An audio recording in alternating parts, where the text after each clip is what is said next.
कर साथियों। तो हमने अधिगम की क्लास के अंदर पिछली क्लास में हमने 100 क्वेश्चन पूरे कर लिए थे और आज 101 से हम 150 क्वेश्चन तक आज ये वीडियो रहने वाला है।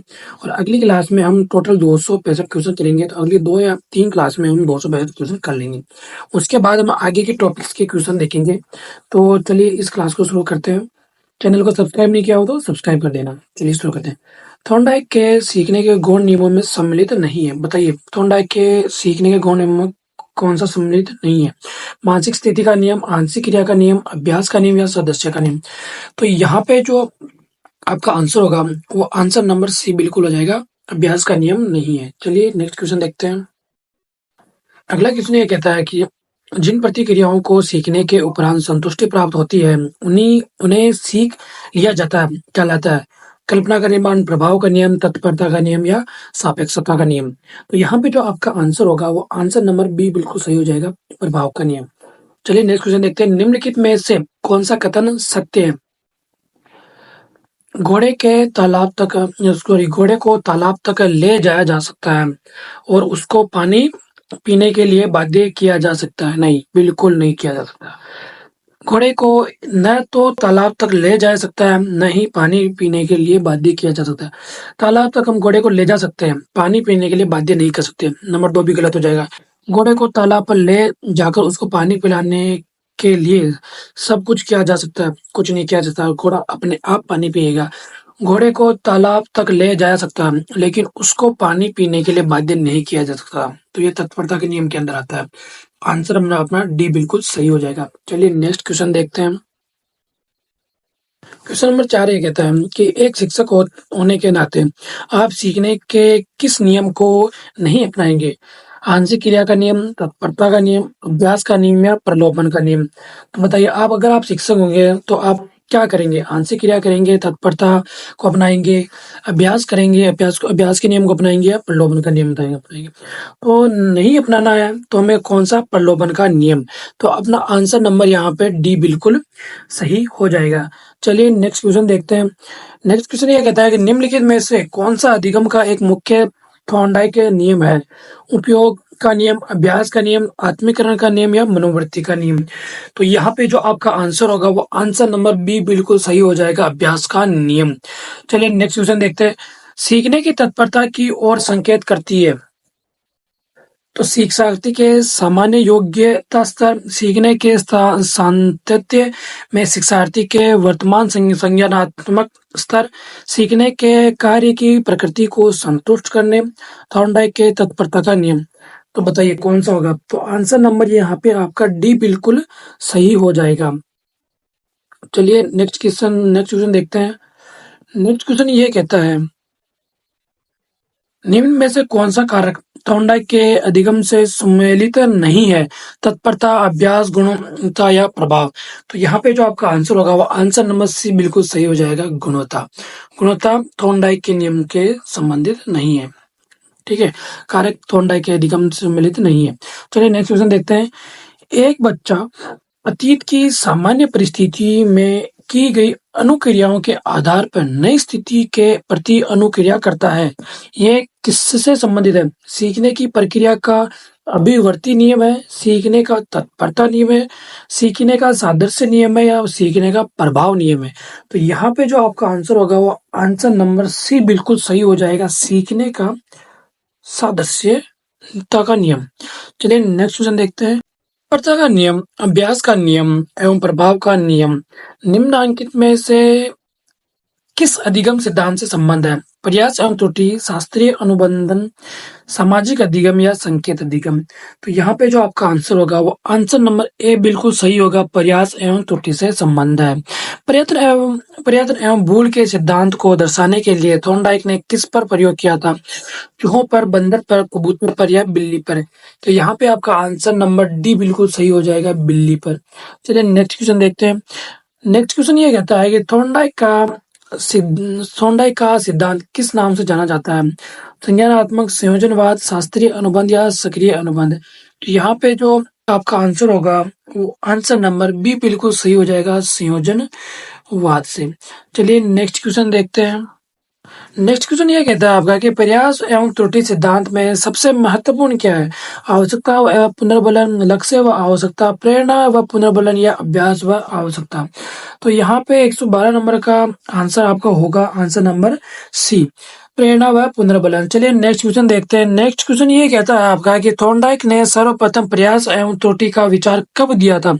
1913 में दिया था, 1898 में दिया था, 1900 में दिया था, 1910 में दिया था। तो यहाँ पे जो आपका आंसर होगा वो आंसर नंबर बी बिल्कुल सही हो जाएगा। 1898 में दिया था प्रयास एवं त्रुटि का नियम, सो विचार आया था। चलो अगला क्वेश्चन देखते हैं कि प्रशिक्षण एवं अभ्यास प्रशिक्षण एवं अभ्यास संबंधित है संज्ञानात्मकवाद से, व्यवहारवाद से, निमित्तवाद से या उपयुक्त में से कोई नहीं। तो आपका यहाँ पे जो आंसर होगा वो आंसर नंबर डी बिल्कुल सही हो जाएगा, व्यवहारवाद से। चलिए नेक्स्ट क्वेश्चन देखते हैं। संबंधवाद के सिद्धांत में संबंधवाद के सिद्धांत से कौन सा बंध संबंधित है? अच्छा, स्थितियां व प्रत्युत्तर, उद्दीपन व प्रत्युत्तर, प्रत्युत्तर व प्रतिक्रिया, उद्दीपन व प्रतिक्रिया। तो यहाँ पे जो आपका आंसर होगा वो आंसर नंबर बी बिल्कुल सही हो जाएगा, उद्दीपन व प्रत्युत्तर। चलिए नेक्स्ट क्वेश्चन देखते हैं। नेक्स्ट क्वेश्चन ये कहता है कि व्यक्ति जब तक नहीं सीख सकता है जब तक वह तत्पर न हो। व्यक्ति तब तक नहीं सकता है जब तक वह तत्पर ना हो। ये किसने कहा? हरलॉग, थॉर्नडाइक, गेसेल या स्किनर ने? तो भाई साहब ये कहने वाले आदमी थे थॉर्नडाइक। तो आंसर नंबर बी बिल्कुल आपका सही हो जाएगा। चलिए अगला क्वेश्चन देखते हैं। अगला क्वेश्चन ये कहता है कि व्यक्ति अपनी गलतियों से सीखता है। यह कथन अधिगम के किस सिद्धांत पर आधारित है? शास्त्रीय अनुबंध, अंतर्दृष्टि, प्रयास एवं त्रुटि या यांत्रिक अनुबंधन? भाई सब गलतियों से सीखेगा तो क्या करेगा? प्रयास एवं त्रुटियां करेगा। तो आंसर नंबर सी बिल्कुल सही हो जाएगा। चलिए नेक्स्ट क्वेश्चन देखते हैं। अगला क्वेश्चन आपका ये कहता है कि उद्दीपन अनुक्रिया के मध्य साहचर्य स्थापित करने वाले प्रक्रम को कहते हैं प्रेरणा, संवेग, अधिगम या संप्रत्यय।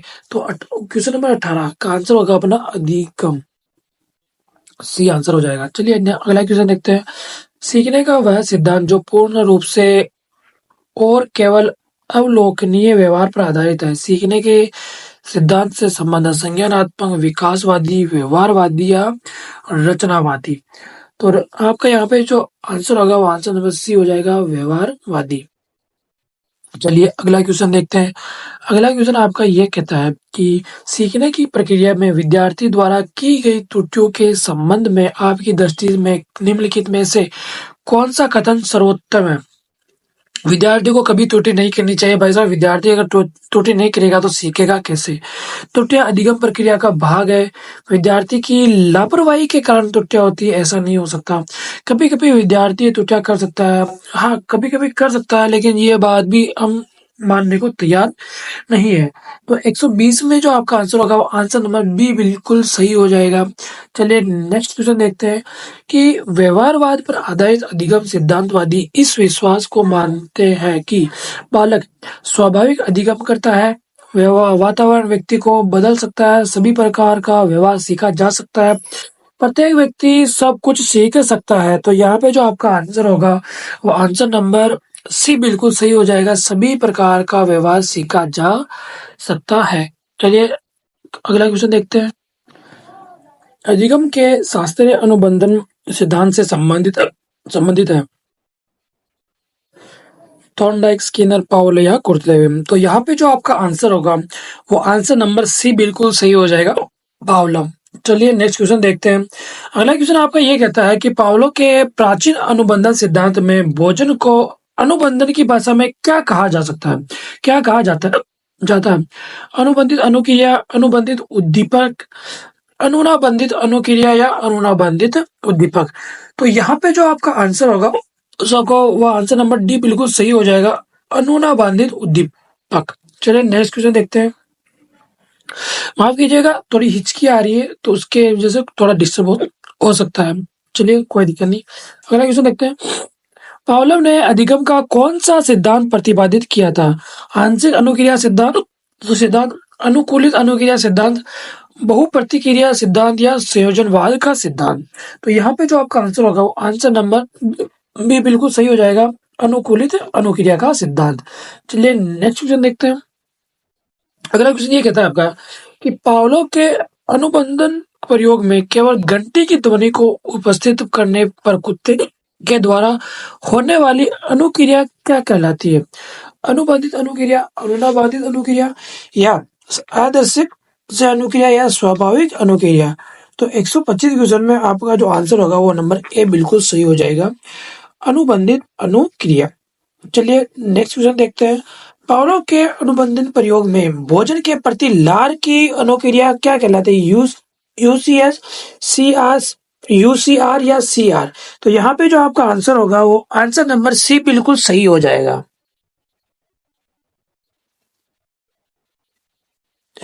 चलिए अगला क्वेश्चन देखते हैं।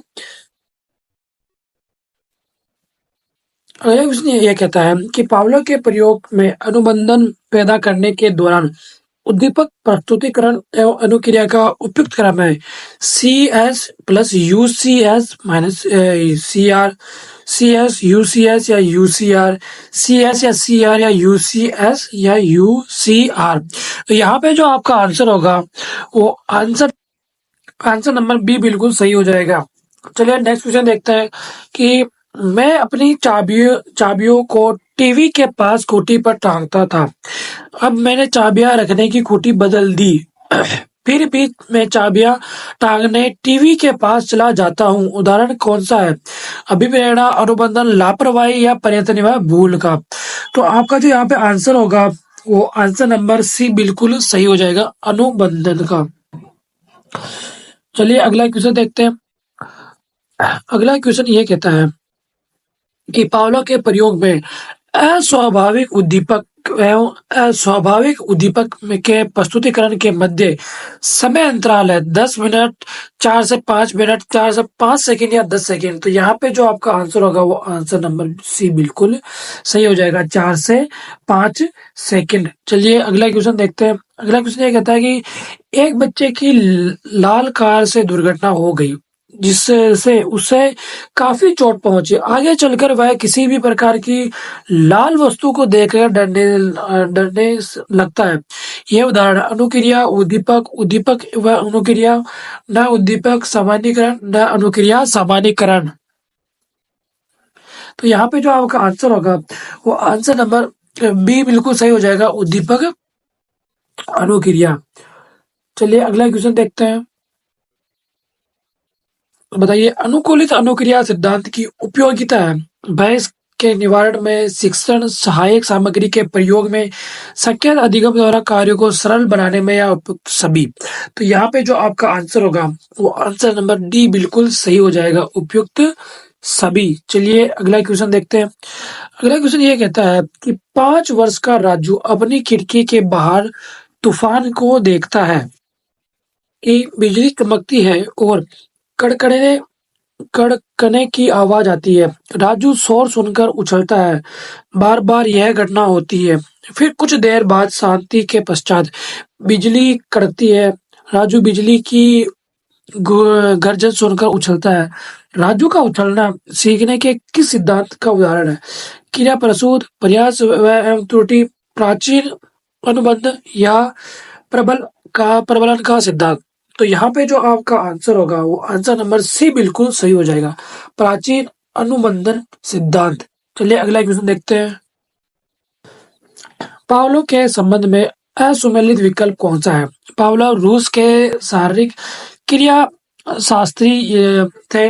पावलोव के अनुसार सीखना आवश्यकता पूर्ति के द्वारा होता है। 1904 में पावलोव को चिकित्सा के क्षेत्र में नोबेल पुरस्कार मिला। अपने संबंध प्रतिक्रिया सिद्धांत को दर्शाने के लिए कुत्ते पर प्रयोग किया। तो यहाँ पे जो आपका आंसर होगा वो आंसर नंबर बी बिल्कुल गलत हो जाएगा पावलोव के लिए। तो आंसर नंबर बी है वो अपना रहेगा यहाँ पे। अगला क्वेश्चन देखते हैं। अगला क्वेश्चन ये कहता है कि अस्वाभाविक उद्दीपक के प्रति स्वाभाविक उद्दीपक के समान होने वाली अनुक्रिया को कहा जाता है? संबंध, सहज क्रिया, स्वाभाविक अनुक्रिया, अनुबंधित अनुक्रिया या उपयुक्त सभी। तो यहाँ पे जो आपका आंसर होगा वो आंसर नंबर ए बिल्कुल सही हो जाएगा, संबंध सहज क्रिया। चलिए अगला क्वेश्चन देखते हैं। चलिए बताइए कि परंपरागत संबंधता का सिद्धांत किसने प्रतिपादित किया? पावलोव ने, अल्बर्ट बंडूरा ने, स्किनर ने, या उपयुक्त में से कोई नहीं? देखो, यहाँ पे ये जो आंसर होगा, आंसर नंबर ए बिल्कुल सही हो जाएगा, पावलोव ने। चलिए अगला क्वेश्चन देखते हैं। अगला क्वेश्चन क्या कहता है?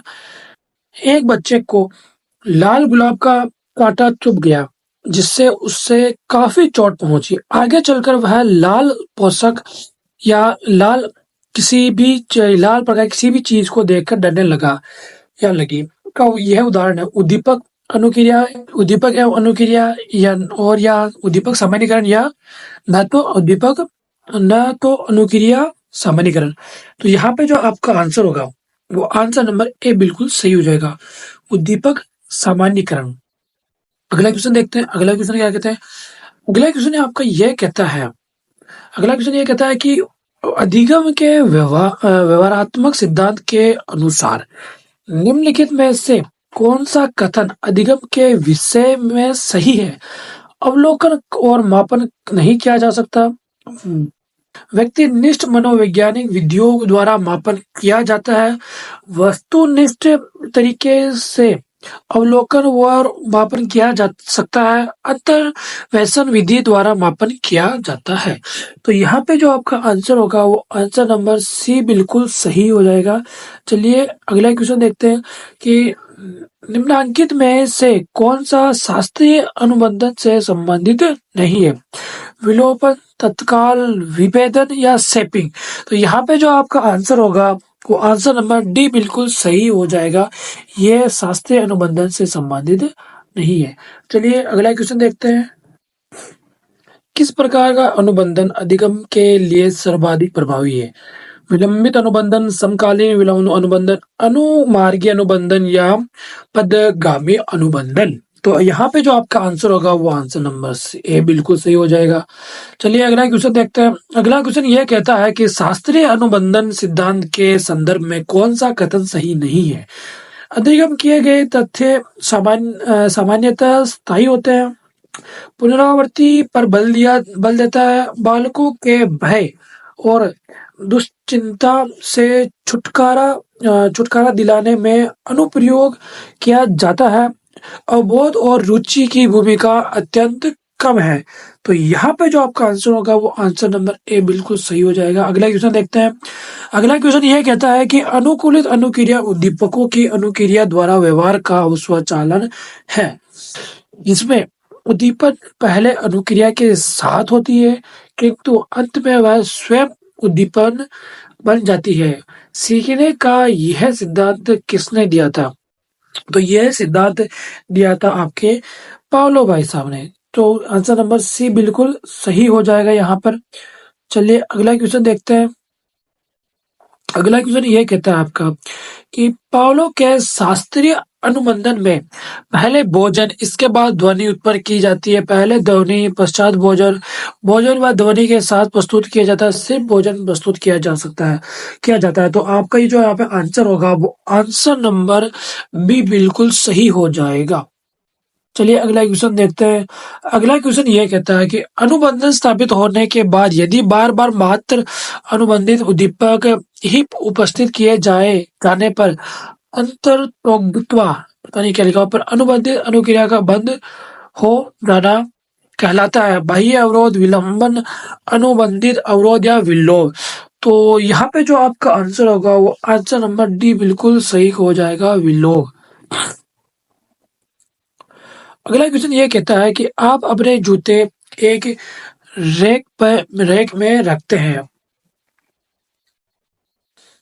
आप अपने जूते एक रैक में रखते हैं। उस रैक को उस स्थान से हटा दिया है, फिर भी आप जूते रखने उसी स्थान पर चले जाते हैं जहां पर पहले रैक रखी थी। ऐसा होने का कारण है अनुबंध, पुनर्बलन, अंतर्दृष्टि, या भूल? तो ये ऐसा होने का मात्र एक कारण हो सकता है, वो हो सकता है अनुबंधन।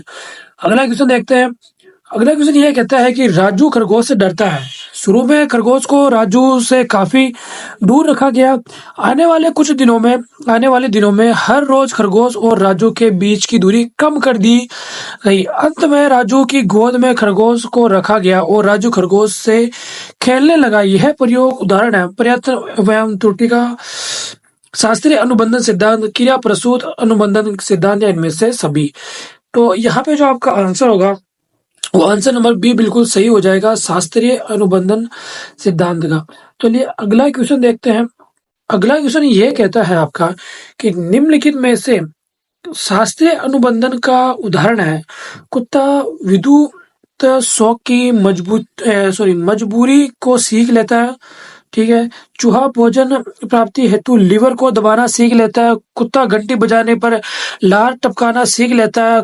कबूतर भोजन प्राप्ति हेतु कुंजी में से झांकना सीख लेता है। शास्त्रीय अनुबंधन, तो यहाँ पे शास्त्रीय अनुबंधन का उदाहरण है। यहाँ पे जो आपका आंसर होगा आंसर नंबर सी बिल्कुल सही हो जाएगा। कुत्ता घंटी बजाने पर लार टपकाना सीख लेता है। चलिए अगला क्वेश्चन देखते हैं। तो चलिए अपने 150 क्वेश्चन भी पूरे होने वाले हैं। इसी बात पे वीडियो को लाइक और चैनल को सब्सक्राइब कर दीजिएगा। अगली क्लास में 50 क्वेश्चन और आएंगे जो कल आएगा। चलिए शुरू करते हैं। 147वां क्वेश्चन।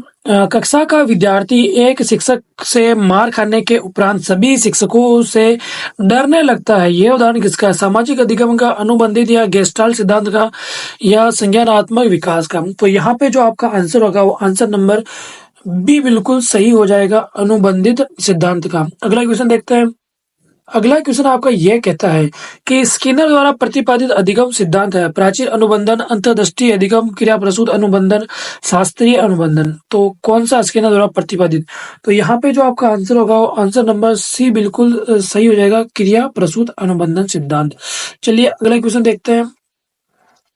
अगला क्वेश्चन ये कहता है कि अधिगम के निम्न सिद्धांतों में से किस सिद्धांत में अनुक्रिया होने पर पुनर्बलन देने का सुझाव दिया जाता है? अनुकूलित अनुक्रिया सिद्धांत में, क्रिया प्रसूत, प्रयत्न व भूल, या शास्त्रीय अनुबंध सिद्धांत में। तो यहाँ पे अब आपका जो आंसर होगा आंसर नंबर बी बिल्कुल सही हो जाएगा, क्रिया प्रसूत सिद्धांत में।